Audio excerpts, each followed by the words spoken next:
안녕하세요. YJ 용달입니다. 이번 시간은 디젤의 몰락, 내연기관의 단종이라는 주제로 이야기를 나누고 싶습니다. 저도 지금 타고 있는 차가 오래되다 보니까 차를 바꿀 시기가 되긴 했습니다. 그래서 차를 어떤 차로 바꿀까 고민을 많이 했었습니다. 최근에 그 전기 포터가 나오고 전기 봉고 3가 나오면서 그 전기차로 한번 바꿔볼까라는 생각을 했었습니다. 근데 저는 그 전기차를 아직은 시기상조가 아닌가라는 생각을 했었습니다. 왜냐 그러면은 한번 충전해서 갈 수 있는 거리가 그렇게 길지 않기 때문에 그것 때문에 좀 꺼려 했었습니다. 그리고 이제 자료를 찾아보고 유튜브를 찾아보다 보니까 이 배터리 자체에 파손이 되게 되면은 그 파손된 부분으로 물이 들어가면은 그 배터리를 쓸 수가 없다고 그래요. 그리고 이제 화재 위험도 있고요.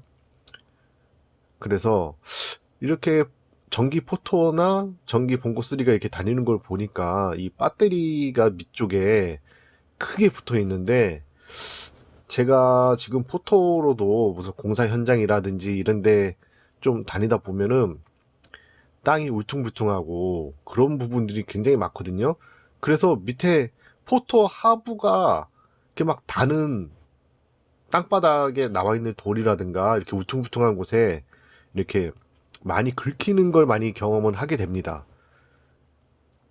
그래서 그러니까 포토 경유 포토 같은 경우 좀 닿아도 그냥 가면 되는데 이 전기차 포토 같은 경우는 그런 부분에서 좀 취약하지 않을까라는 생각도 좀 했고요.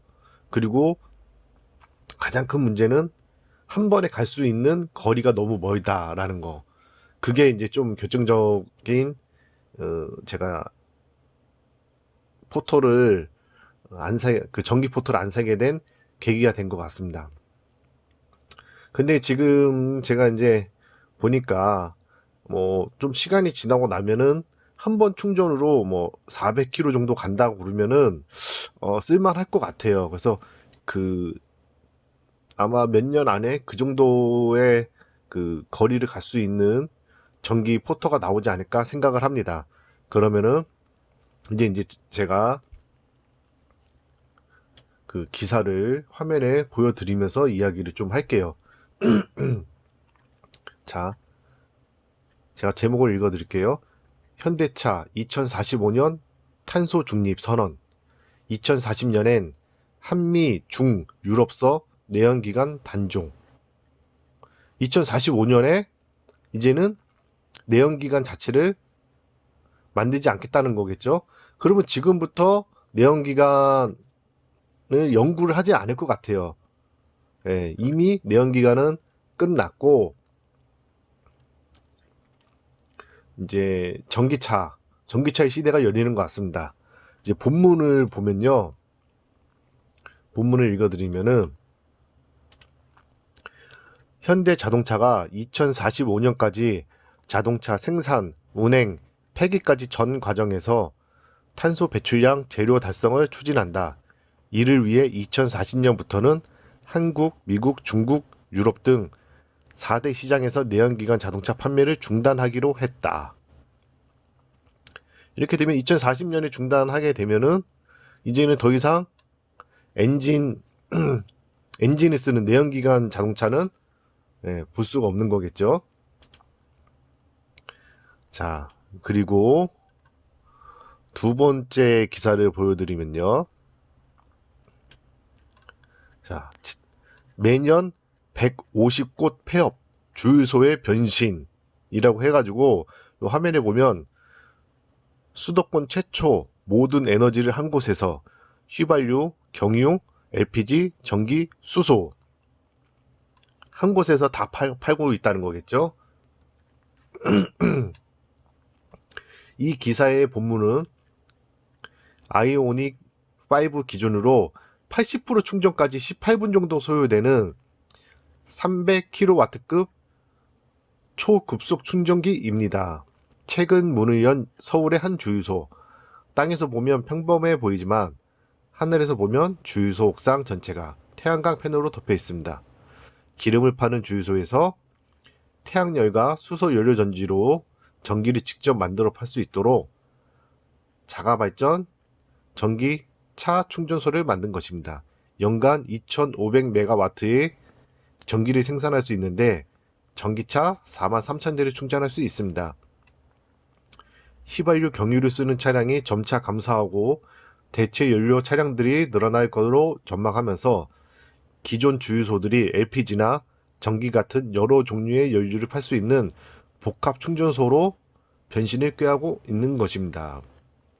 지금 요 기사만 봐도 현대자동차나 기아자동차 외에도 이쪽 자동차에 들어가는 이제 연료를 파는 업체들도 지금 제목 이렇게 나와 있잖아요. 매년 150곱씩 폐업하고 있다. 이 얘기는 점점 내연기관 차들이 줄어들 것을 예상해서 주유소를 없애고 있는 것 같아요. 왜냐면 나중에 전기차들만 다니는데 이 휘발유 경유 누가 사겠어요? 살 사람이 없지. 그래도 2045년이 됐을 때 완전히 100% 다 이제 전기차로 옮겨가지는 않겠지만은 그래도 대세는 전기차인 것 같습니다. 그리고 우리가 이제 또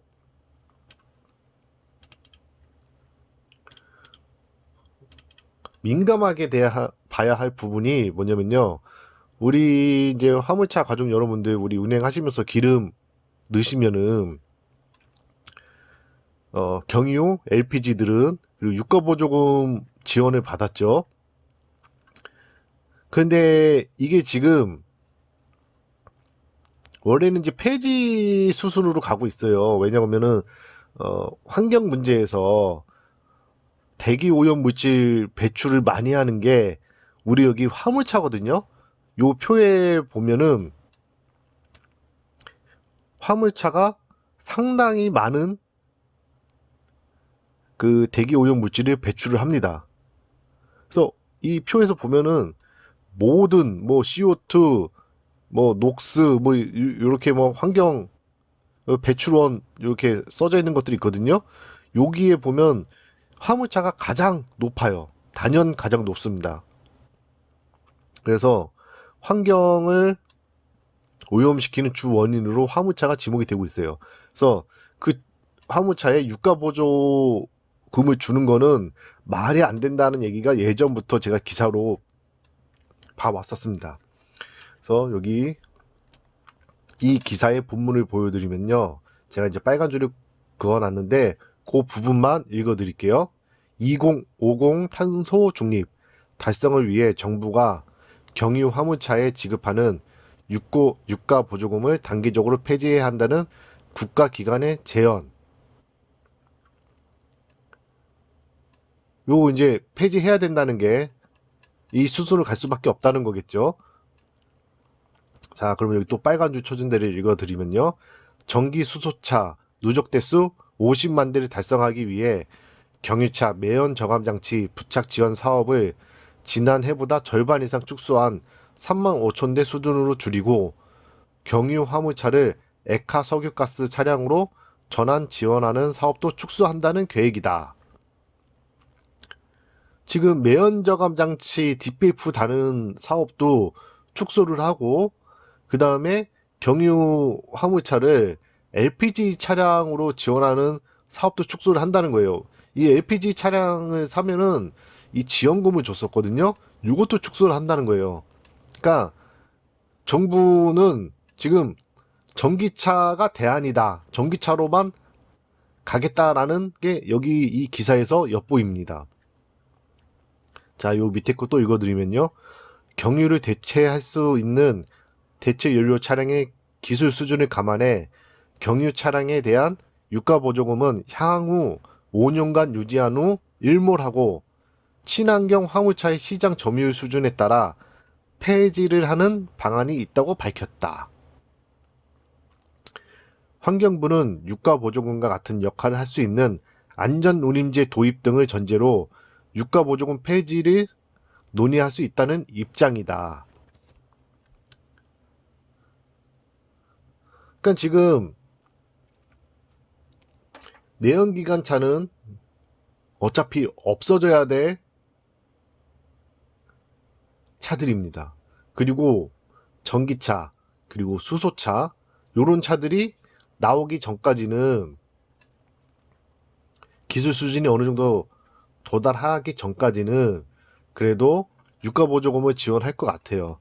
그런데 만약에 우리도 그렇잖아요. 정부에서 유가보조금 이제 더 이상 주지 않겠다, 딱 막아버리고, 그리고 이제 전기차가 어느 정도 이제 한 번 충전으로 400km나 500km를 갈 수 있게 되는 기술 수준으로 올라왔다라고 봤을 때, 아마 정부에서는 소형 화물차에 유가보조금 주는 것을 폐지할 수도 있어요. 그걸 폐지하면서 전기차 구입을 할 때 그때 이제 전기차 구입을 해라라고 유도를 하겠죠. 그러면서 그때 또 지원금을 한 번 더 줄 수도 있다는 얘기예요.